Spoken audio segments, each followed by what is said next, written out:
Hi everyone. If you're tired of planning your day around buying bags of ice, this is one of those machines that can either make your life easier or annoy you if you expect it to act like a freezer. Today I'm talking about this under-counter style ice maker, and I'm going to walk through what it's actually like to live with day to day. The ice production, the setup, the noise, the maintenance, and the little quirks I wish I understood before using it. The main reason I wanted a machine like this was simple. I needed ice constantly.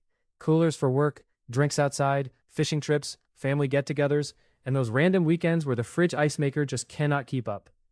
Buying bags of ice gets old fast.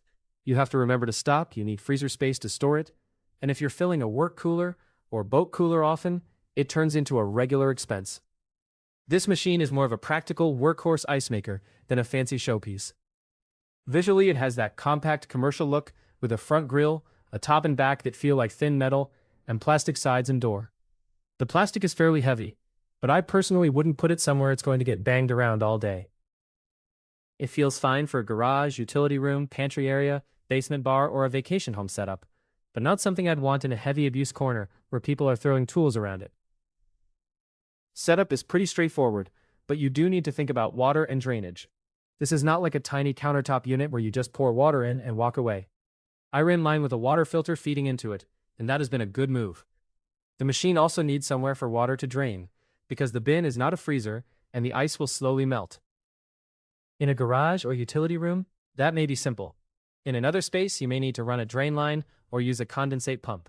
Once it's connected though, the basic operation is easy. The screen is simple, the buttons are direct, and I like that I don't have to scroll through a bunch of menus just to get it running. One thing I really appreciate is how quickly it starts producing usable ice. When I run it for coolers, I can empty the bin in the morning and have more ice later the same day. On the thicker cube setting, I've seen cycles take roughly 22 to 25 minutes, and the machine just keeps stacking ice in the bin. For my use, it can keep up with filling work coolers, prepping for fishing, and having extra ice around for guests. If you're used to waiting all day for a refrigerator ice maker to drop a small batch, this feels like a totally different category. The ice itself comes out in connected sheets or blocks at times, not always perfectly loose cubes. That means I do sometimes have to break it up before bagging it. I've used a scoop to knock the pieces apart, and if the bin is packed tightly, it can be a little awkward because the opening is not as tall as I'd like. The door slides up and locks open, which helps, but I do wish the access opening were higher. If you're bagging ice every day, that's one of the first things you'll notice. That said, once the ice is broken up and put into bags or a freezer, it works really well. It may be wet when it comes out of the bin because again, the storage area is not a freezer. But after freezing the bags, I can usually drop the bag once or twice, and the cubes separate just fine. For coolers, drinks, fishing, and party use, the ice has been more than good enough. If you're thinking about getting one, I actually found a pretty good price on this. I'll leave the link in the description below so you can check it out for yourself. Now, about storage capacity, I would not think of this as a giant ice chest. In real life, the bin holds a useful amount, but not something I would rely on as long-term storage. I treat the machine as an ice producer, not an ice freezer. My routine is to let it run, scoop or bag the ice, then move the bags into a freezer or cooler. That works much better than letting everything sit in the machine for too long. In terms of output, it makes a surprising amount of ice for the size and price. I've had times where it felt like I had more ice than I knew what to do with. For daily work coolers, it can absolutely be a time saver. For parties, it's nice not having to make that last-minute ice run. For boating or fishing, I can bag ice ahead of time and keep it in a chest freezer. That's where this machine really shines. Regular, practical ice production without constantly buying bags. Noise is something to talk about honestly. It is not silent. There's a compressor and fan hum, and you can hear the ice drop, especially when the bin is empty.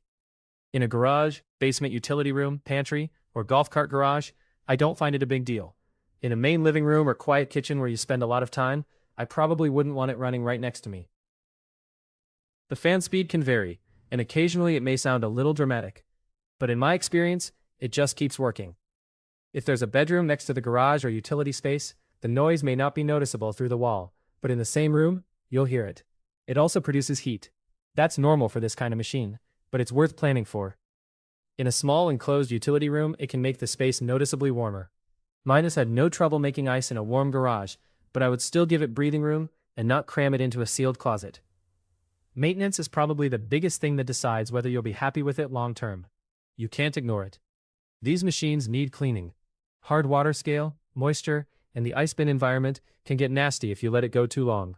I drain the water and run cleaning cycles more often now. And I also keep an eye on the coils.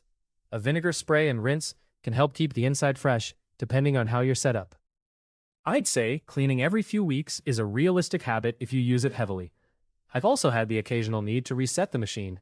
Sometimes it may stop with a code or act like it's running when it isn't producing ice. Unplugging it for a while and plugging it back in has gotten it going again. That's not ideal, but it also hasn't been difficult to deal with. This is one of those products where you get very strong performance for the price, but you should expect a little hands-on attention. There are cube settings, and I do recommend taking time to dial them in. Right out of the box, the cubes may come out thinner or more hollow than you want. Once adjusted to a thicker setting, the ice quality improves a lot. The instructions for adjusting may take a moment to understand, but after that, it's simple enough. For me, the biggest positives are easy to sum up. It makes ice fast, it makes a lot of it, it's simple to operate, and it can save a ton of money and time if you usually buy ice every day. It has been especially useful for coolers, outdoor work, fishing, and entertaining. It's also much more affordable than the high-end built-in machines, while still producing cold, usable ice.